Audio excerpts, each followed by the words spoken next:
My name is Elle Hearns, and I'm the founder and the executive director of the Marsha P Institute.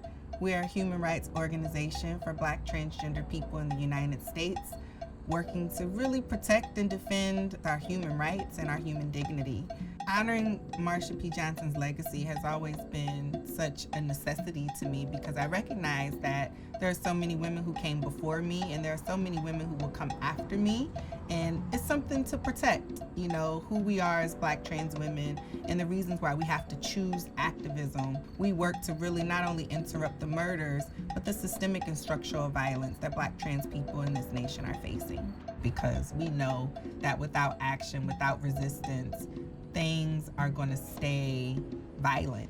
I often say that the police are not protectors of communities, they are responders.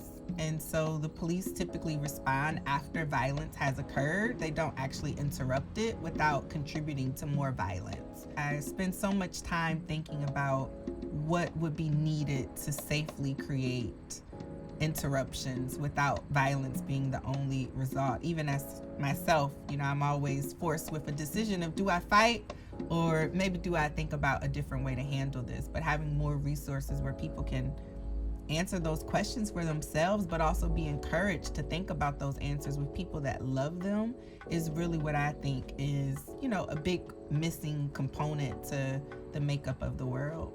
Decriminalizing sex work is a policy change that actually starts with like a social change around rethinking the reasons why people have to use sex work as a way of life. At some point in time in our world and in our society, we have to make a decision. And we have to make a decision about who we will prioritize in our fight for freedom. And I think that there are freedoms that Black trans women in particular do not know that people of the majority do.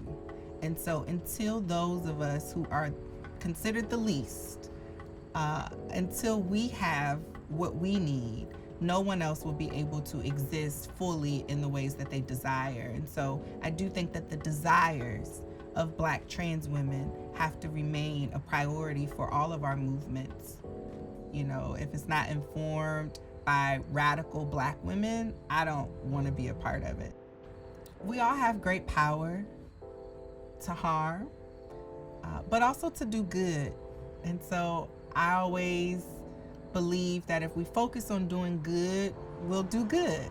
We change, we're people, we're not going to stay the same, and things are constantly going to change in our world. We're going to lose people and we're going to gain new people. Creating the space to be open to those possibilities is what I would encourage for anyone who has a chance to see or view or access my work. And that's something that we certainly model after Marsha. She was one of a kind, and the Marsha P. Johnson Institute is a one of a kind organization.